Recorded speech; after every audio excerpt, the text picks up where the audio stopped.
आइए दोस्तों, आपके अपने चैनल नो इट ऑल पर आपको डेली करंट अफेयर जिसमें कि आपको डेली के 5 क्वेश्चन प्रोवाइड किए जाएंगे current affair know it all channel पर। ये क्वेश्चन आपके SSC, NDA, CDS, police, bank आदि एग्ज़ामों के लिए बहुत ही बेनिफिट होंगे। जैसा कि जानते हैं, करंट अफेयर आज के एग्ज़ाम के लिए बहुत इम्पॉर्टेंट हो गई है। तो आइए स्टार्ट करते हैं आज का पहला क्वेश्चन। भारत ने किस देश के साथ खोलोगंछू नदी पर बनने वाले 600 मेगावाट के run of the river project के लिए एक रियायती समझौते पर हस्ताक्षर किए हैं? ऑप्शन है नेपाल, म्यांमार, भूटान और थाईलैंड। तो इसका सही आंसर आपका होगा 600 मेगावाट की खोलोगंछू पन बिजली परियोजना का संबंध भारत और भूटान से है। इस परियोजना के निर्माण और इससे संबंधित अन्य कार्यों की शुरुआत के लिए दोनों देशों के बीच एक रियायत समझौते पर हस्ताक्षर किए गए हैं। इस परियोजना में 150 मेगावाट के 4 टरबाइन के साथ भूमिगत बिजली घर की परिकल्पना की गई है, जिसमें 95 मीटर ऊंचाई के एक ठोस गुरुत्व बांध के साथ जोड़ा गया है। 600 मेगावाट का यह प्रोजेक्ट पूर्वी भूटान में मौजूद खोलोगंछू नदी के निचले हिस्से पर बनाया गया है। तो इसका सही आंसर होगा आपका भूटान। करेक्ट आंसर आपके लिए आएगा option C, Bhutan. Question number second की बात करें, भारत सरकार ने हाल ही में चीन से आने वाले 59 ऐप पर प्रतिबंध लगा दिया है। यह प्रतिबंध सूचना प्रौद्योगिकी अधिनियम 2000 की किस धारा के तहत लागू किया गया है?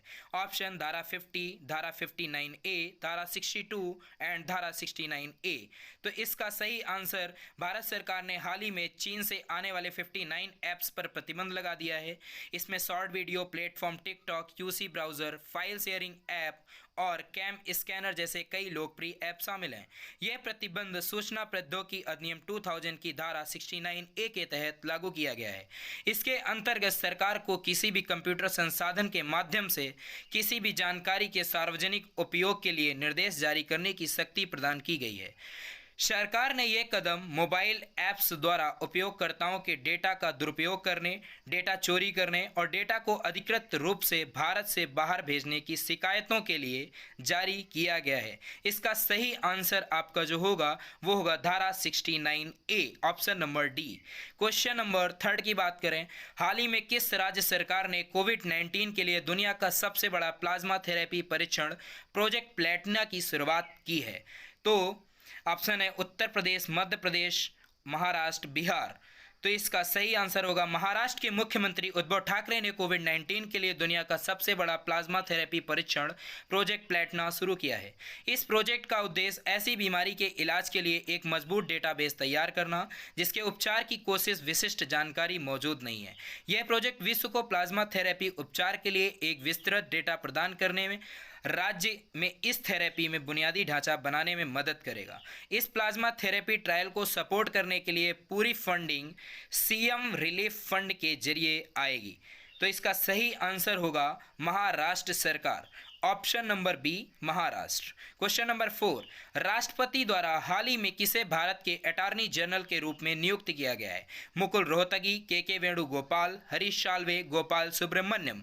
तो इसका सही आंसर जो होगा वो होगा राष्ट्रपति भारत के वर्तमान अटॉर्नी जनरल के वेणुगोपाल को 1 वर्ष के कार्यकाल के लिए पुनः नियुक्त किया गया है।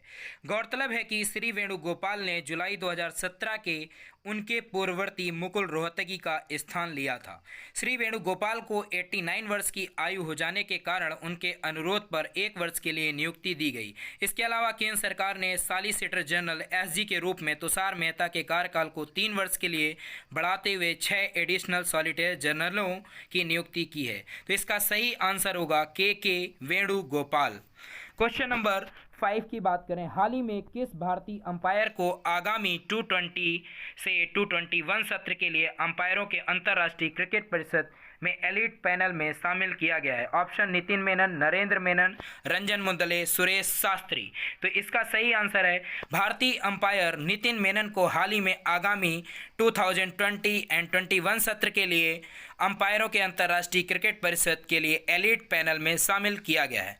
उन्होंने इंग्लैंड के नाइजल लॉन्ग का स्थान लिया है। नितिन मेनन पूर्व अंतर्राष्ट्रीय अंपायर नरेंद्र मेनन के पुत्र हैं, जिन्हें अब तक 3 टेस्ट, 24 वनडे और 16 T20 मैच इंटरनेशनल में कार्य करने का अनुभव है। नितिन मेनन श्रीनिवास वेंकट राघवन और सुंदरम रवि के बाद इस पैनल में शामिल होने वाले केवल तीसरे भारतीय अंपायर हैं।